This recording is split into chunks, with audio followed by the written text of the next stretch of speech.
Rankan rank, kalan kal. Rankan rank, kalan kal.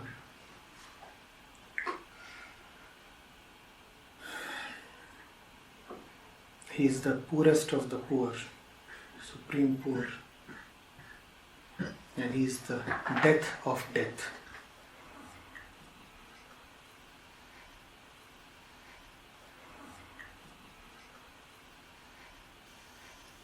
And he asks, since ages we have been hearing that God is with the poor.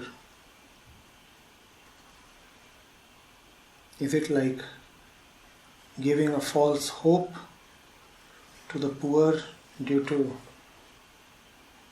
their lack of material richness, or is it something else? Rankan rank, kalan kal. It has very little to do with those who are materially poor. It's something else.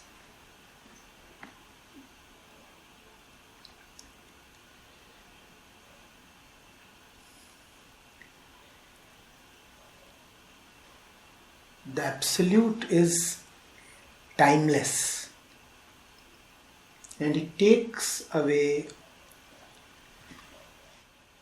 all the riches and treasures that come to you as a result of time. Whatsoever you have gathered in time will be taken away by Him.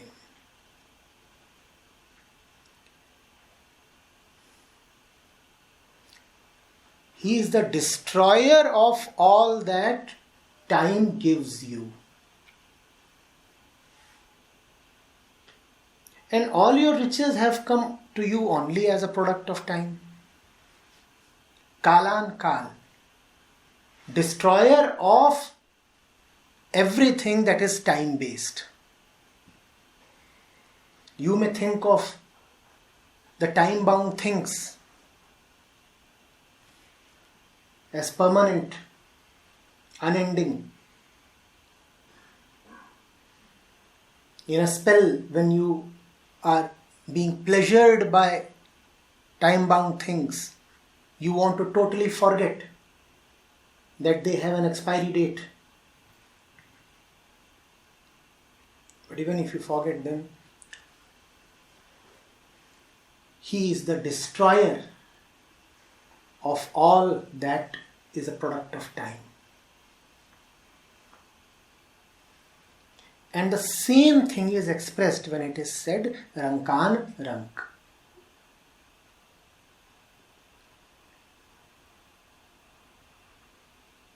He himself is the real wealth.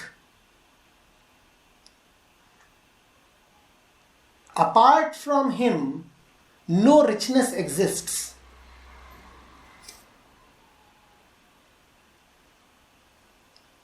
And he destroys all the richnesses, all the wealth, all the treasures, all your valuables that are not him.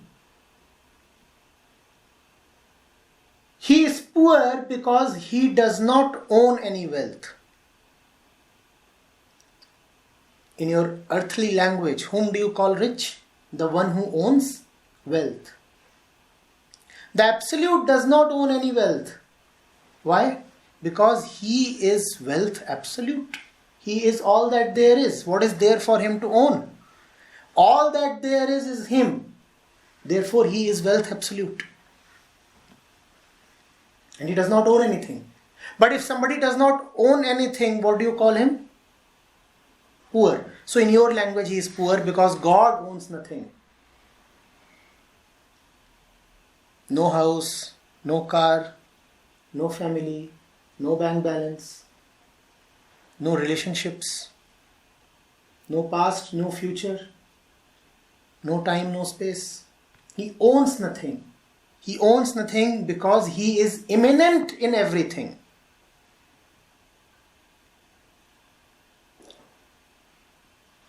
He is present everywhere without owning even a bit of space.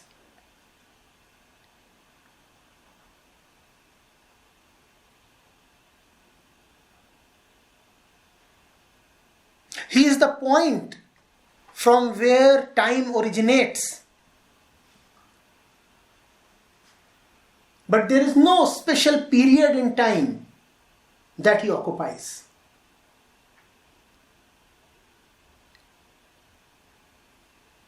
He is so thoroughly present that his presence is actually an absence. He has so much that he owns nothing. So he is Rankan Rank, owning nothing.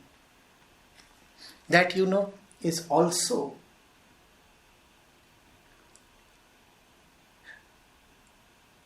the characteristic of the God lover.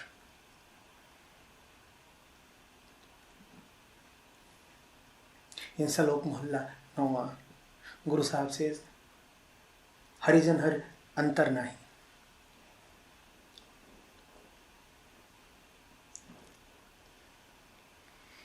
The servant of God, the lover of God, turns so much like God.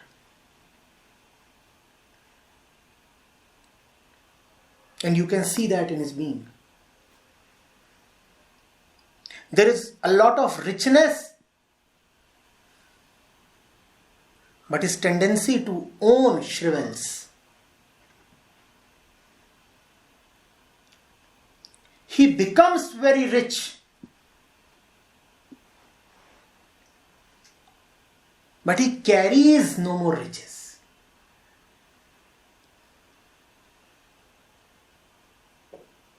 His breath is wealth. His eyes are diamonds.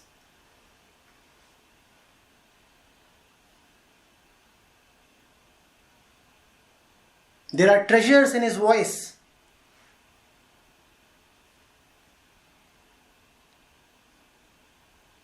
His heart is a gold mine. But he carries nothing. Nothing.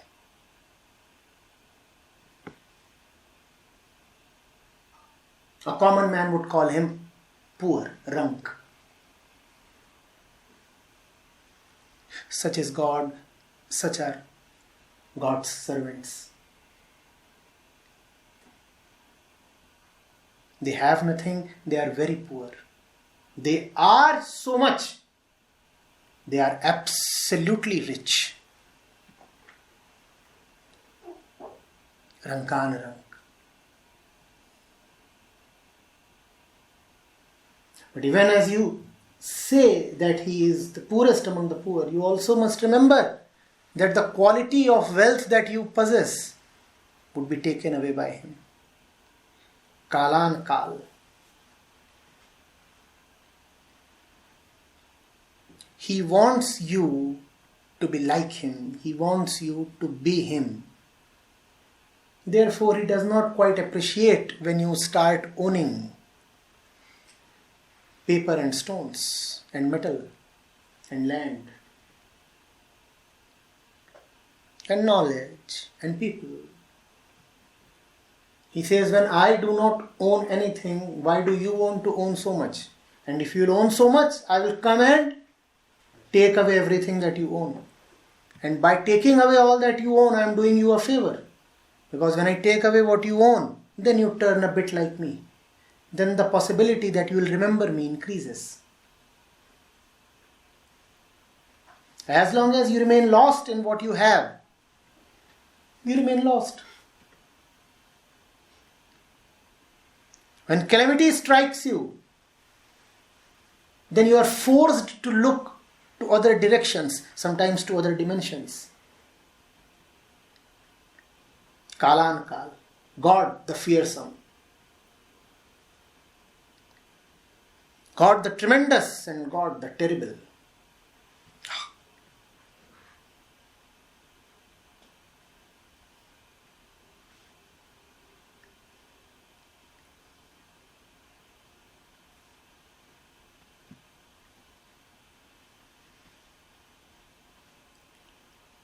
If you own a lot, pray to Him. Let Him take away what you have. That would be His blessing. Tasim is here. Pranam Acharya ji. Observation and self-inquiry seem to be pointing only towards one thing, that there is no center of control. There is no I that is controlling. From some time, this has kind of intensified in some way, to the extent that often I too feel that there is no controller even in physical movement of my body parts. You had told me that there is only free will in the domain of the Absolute. But in this domain there is a choice maker and we do choose. But even in this domain, sometimes I feel no control center is there. Feels like as if the mind imagines a center. What then is the meaning of statements like choose wisely? He's quoting, choose wisely before you turn choiceless. The doubt is, to whose liberation will whose choices lead? Why have teachers always pointed at, blamed the choices of the person for their suffering? With gratitude, Mutasim, Mumbai. If there is no I, Mutasim, who asked this question? If there is no I, Mutasim, who asked this question? Yes, there are several things related to your physical movements that you do not voluntarily control. The ego says, oh, those things just happen on their own and I am comfortable with them.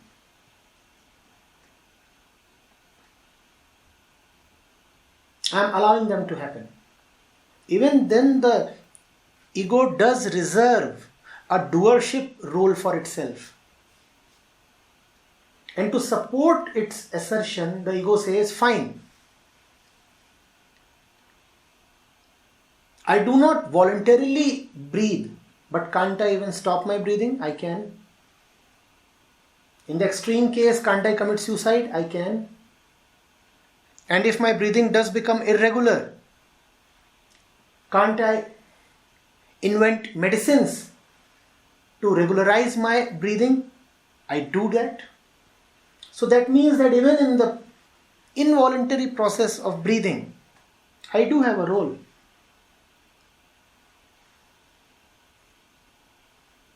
Like the owner of a car who may say, as long as the car is working fine, I don't meddle with it, no interference.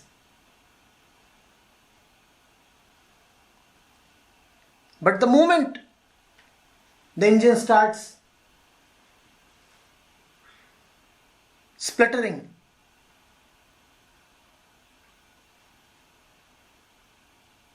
or there are vibrations in the cabin, then I interfere and then I take care of things.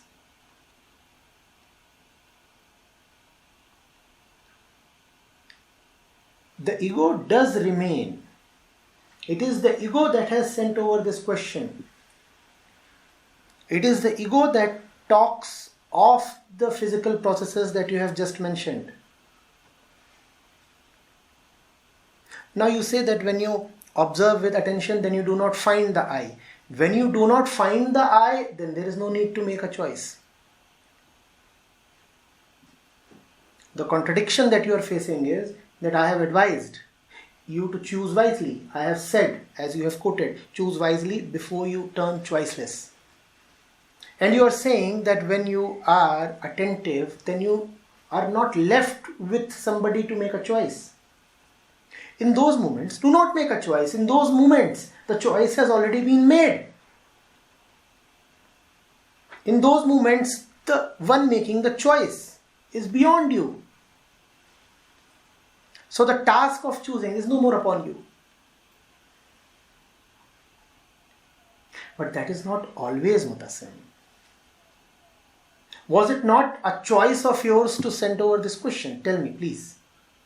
If there is no I, who is sending over this question? By sending over this question, you are doing exactly what I have advised you.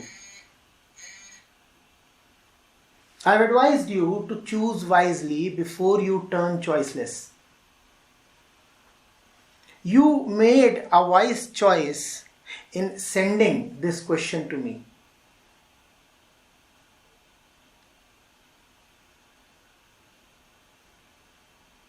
Wise thing to do.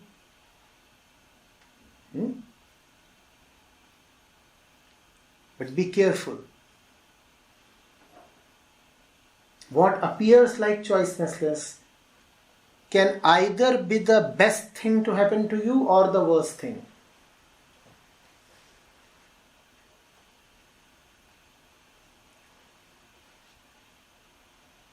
An alcohol addict becomes choiceless. A sexual predator becomes choiceless. A very thirsty man becomes choiceless. When you are totally overpowered by your physical, mental tendencies, you turn choiceless. So choicelessness can come from there as well. And then there is the real spiritual choicelessness that comes with the dissolution of the self.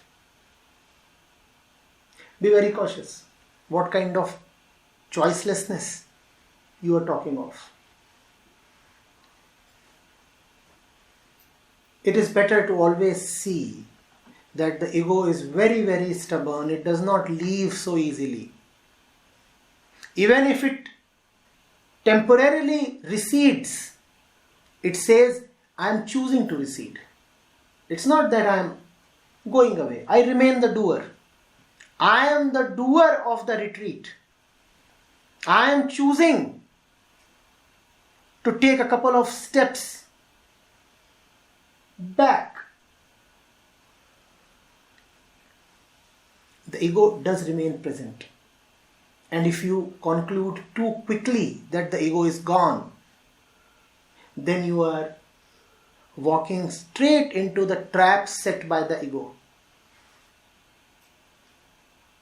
It's a stubborn thing, our petty self. On one hand, it is petty. On the other hand, it is petulant.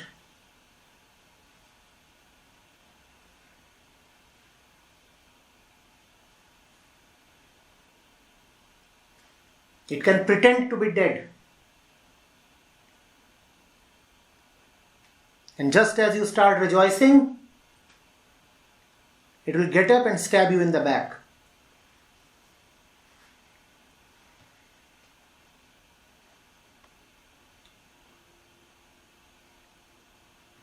As long as you are there, choices are there, choose wisely.